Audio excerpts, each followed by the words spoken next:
ఓం నారాయణ ఆదినారాయణ. భగవాన్ శ్రీ వెంకయ్య స్వామి వారికి నా హృదయపూర్వక నమస్కారములు. పారాయణ గ్రంథం భగవాన్ శ్రీ వెంకయ్య స్వామి వారి లీలామృతం. రచన సేకరణ సాయి శ్రీనివాస్ గారు. గాత్రం కుసుమ. సమర్పణ మండవ రవికాంత్. సోళ్ళ మనం శ్రీ స్వామివారికి ఉన్న బిరుదు మహిమాన్వితుడు. శ్రీ స్వామివారిని మహిమాన్వితుడు అని అనడానికి ఇంకొక సంఘటన గురించి కూడా చెప్పుకుందాం.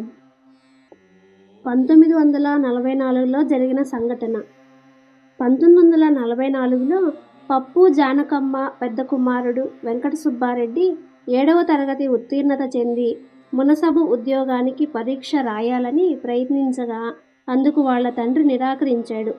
దాంతో జానకమ్మ పెద్దబ్బాయిని తీసుకొని కలువాయి తల్లిగారింటికి బయలుదేరింది. దారిలో నడిచి వెళ్తుండగా వరికుంటపాటు మీదుగా ఏట్లోకి పోయే వరకు స్వామి ఎదురయ్యారు. ఈమెకి స్వామి అంటే దేవుడనే గట్టి నమ్మకం.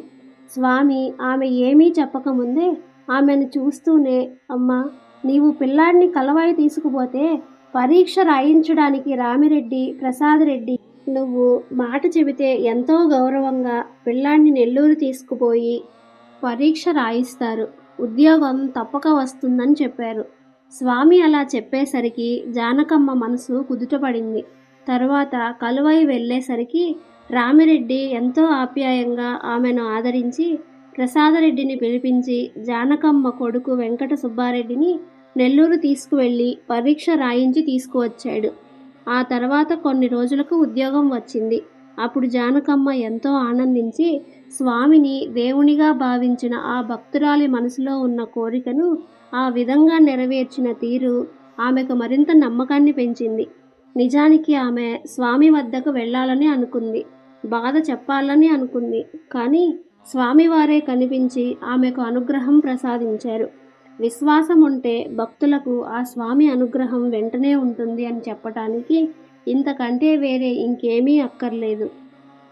ఆ తర్వాత స్వామి అప్పుడప్పుడు రాజపద్మాపురం వెళ్ళేవారు. ఒకసారి రాజపద్మాపురం వెళ్ళినప్పుడు ఇలా జరిగింది.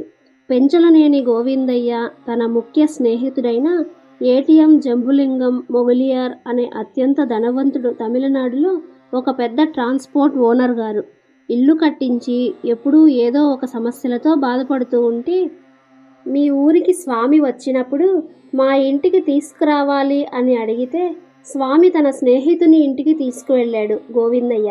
అక్కడికి వెళ్ళిన తర్వాత స్వామి ఆ ఇంటినంతా గమనించి ఆ ఇంటి గోడలు తడిమి ఇంకా మనం ఏమీ చేయ పని లేదు, అన్నీ సరిపడతాయి అని కొంతసేపు మౌనంగా ఉన్నారు. వాళ్ళు ఎన్ని రకాల పలహారాలు తెచ్చినా తినకూడదని తీసుకోలేదు. కనీసం వాళ్ళ ఇంట్లో మంచినీళ్లు కూడా తాగలేదు. స్వామికి ధనవంతుల ఇళ్లలో ఏమీ తీసుకునే అలవాటు లేదు. ఎందుకంటే స్వామి తీసుకుంటే వాళ్ళు ఇంకా ధనవంతులవుతారనే స్వామి భావం కాబోలు.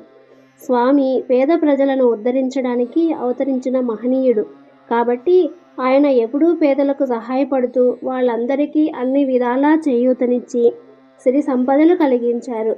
ధనవంతులు ఎప్పుడు అవసరం ఉంటే అప్పుడు మాత్రమే వచ్చేవారు. కానీ పేదవారు ఎప్పుడూ స్వామితో ఉండేవారు. అందుకే స్వామికి వారంటే ప్రాణం. పేదల ఇంట్లో పచ్చడి మెతుకులైనా తింటారేమో కానీ ధనవంతుల ఇళ్లలో మంచినీళ్లు కూడా ముట్టేవారు కాదు. తర్వాత హార్బర్కు పోయి సముద్రంలో స్నానం చేసి బ్రాహ్మణ హోటల్లో భోజనం చేసి లాడ్జిలో పడుకునేందుకు వెళ్ళారు. అక్కడ వసతి కోసం రూమ్ తీసుకున్నారు. స్వామివారికి మంచం మీద పడుకునే అలవాటు లేదు, నేలపై విశ్రమించేవారు. అలాగే ఆ లాడ్జిలో మంచం మీద కాకుండా చాప తెప్పించుకొని నేల మీద విశ్రమించారు. ఆ రోజు రాత్రి అక్కడే విశ్రమించి మరునాడు కుతుంబాకం పిలిస్తే వాళ్ళ వెంట వెళ్ళి వాళ్ళ ఇండ్లు వాళ్ళ కోరికలు అడిగి చెప్పించుకున్నారు. తర్వాత పెరంబుదూర్ దేవస్థానం దర్శించి కాకులూరి ఆంజనేయ స్వామి గుడికి వెళ్ళి అందరూ దర్శనం చేసుకున్నారు. తరువాత ఇంకొకసారి రాజపద్మాపురం వెళ్ళినప్పుడు తిరువళ్ళూరు వెళ్ళారు. అప్పుడు మరలా స్వామిని పెంచలనేని బలరామనాయుడు ద్వారా ఆ గ్రామంలో ఉన్న జంబులింగం మొగులియారింటికి ఆహ్వానించారు. స్వామివారి ఇంటికి వెళ్ళినప్పుడు ఆయన స్వామిని ఏవేవో అడిగారు. స్వామి, నీకవన్నీ వద్దు, నీవు 7 నెలల 4 రోజులకు మారిపోతావు, నీవు దేవుడా అనుకుంటే చాలునని చెప్పారు. వాళ్ళు ఎన్ని పలహారాలు తెచ్చినా తీసుకోలేదు. కనీసం మంచినీళ్లు కూడా తాగలేదు. ఆ రోజుల్లో మొగలియార్ గొప్ప ధనవంతుడు. దాదాపు 100 బస్సుల గల ట్రాన్స్పోర్ట్ ఓనర్ కావడంతో ఇంతటి మహానుభావునికి ఏదైనా చెయ్యాలని ఆలోచన వచ్చి స్వామివారిని, స్వామి, మీరు ఎక్కడైనా ఆశ్రమం కట్టించమంటే కట్టిస్తాను, లేదంటే ఎంత డబ్బు కావాలన్నా ఇస్తాను అన్నాడు. నా పేరుతో ఏమీ ఉండకూడదు అన్నారు స్వామి. అలా అనేసరికి ఈయనకు ఎలాంటి ఆశ లేదు, ఈయనకు దేని మీద వ్యామోహం లేదు, ఈయన సాక్షాత్ భగవంతుడేనని భక్తితో మొగలియార్ కుటుంబం అంతా గౌరవం కలిగి ఉన్నారు. ఒకసారి రాజపద్మాపురం వచ్చినప్పుడు ఈ సంఘటన జరిగింది. కావేటిపురంలో మునిస్వామి నాయుడు అనే కవీశ్వరుడు ఉండేవారు. అతన్ని అందరూ గౌరవంగా స్వామివారు అంటారు. ఆయనకు ఒక పిల్లవాడు పుట్టుకతోనే అతనికి కళ్ళు లేకపోవటంతో స్వామివారు రాజపద్మాపురం వచ్చినప్పుడు చూపించాలని స్వామివారి వద్దకు రాజపద్మాపురం తీసుకువచ్చారు. స్వామి ఆ పిల్లవాడిని చూసి, ఆయనకేమిలయ్యా, అర్ధచూపు వస్తుంది, మిగతా అర్ధచూపు ఒళ్ళంతా వస్తుంది అన్నారు. అదేవిధంగా చూపు వచ్చింది. ఒళ్ళంతా చూపు అన్నందుకు 12 సంవత్సరాల వయసు వచ్చే వరకు భారత రామాయణాలకు వ్యాఖ్యానం రాశాడు. గొప్ప కవీశ్వరుడు అయ్యాడు. స్వామిని ఏ పేరుతో పిలిచినా తక్కువేనేమో. ఆయన సంకల్ప మాత్రాన ఏదైనా చేయగల సమర్థుడు. ఆయన వాక్కు వేదవాక్కు. ఆ పిల్లవానికి చూపు ప్రసాదించారు. అద్భుతమైన భవిష్యత్తును ప్రసాదించారు. ఇలా ఎందరికో స్వామి అనుగ్రహం లభిస్తూనే ఉంది. ఆ అనుగ్రహం పొందిన వారు ఎంత అదృష్టవంతులో.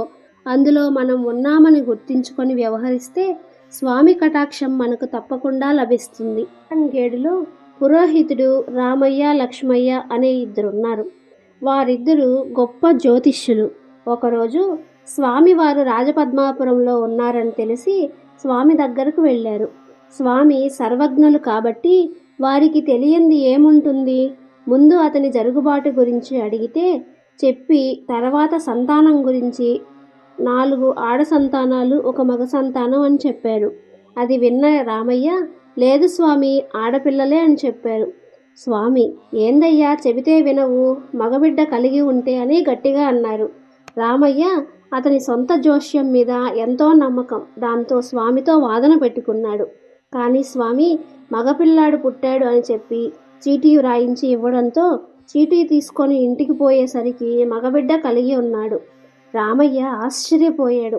ఇంట్లో వాళ్ళు నీవటు స్వామి వద్దకు బయలుదేరగానే 10 నిమిషాలకే నొప్పులు వచ్చి కాన్పు అయ్యింది అని చెప్పారు. రామయ్య, లక్ష్మయ్య, మన జోష్యమే కాదు, బ్రహ్మరాతనైనా స్వామి మార్చి వ్రాస్తారు. స్వామి ఇలాంటి మహనీయుని మనం ఎన్నడూ కనీవిని ఎరగలేదు. స్వామంటే సాక్షాత్ భగవంతుడే కానీ వేరుగాదని ఎంతో సంతోషించారు. రోజు స్వామి, చలమానాయుడు కలిసి కుల్లూరుకు పోయారు. ఆ రోజు సింగరయ్య వాళ్ళ పెద్దమ్మ పెదకర్మ కార్యక్రమం జరుగుతుంది. వారిని భోజనానికి ఆహ్వానించాడు. స్వామి సరేనంటే ఇద్దరూ కలిసి సింగరయ్య ఇంటికి భోజనానికి వెళ్ళారు. అక్కడ చిన్న చిన్న తొట్లలో పాయసం తయారు చేసి సిద్ధంగా ఉంది. అది చూసిన స్వామి చలమానాయుడితో ఈ పాయసం తొట్లల్లో ఒకటి ఎవరూ తగలకముందే వేరుగా పెట్టించమని చెప్పారు. స్వామి చెప్పినట్లే పక్కన పెట్టి, స్వామి అది తనకు తాగటానికి పోయమంటే చలమానాయుడు ఆ పక్కకు పెట్టిన తొట్టిలోని పాయసం అంతా స్వామివారికి పోశాడు. తొట్టెడు పాయసం స్వామి తాగి బ్రేవమని తేపి సింగరయ్యను పిలిచి, నీవు 6 మాసాలలో 3 అంతస్తుల పెద్ద మేడ కట్టాల, బారుగా గుణావర్ధనం తీయించమన్నారు.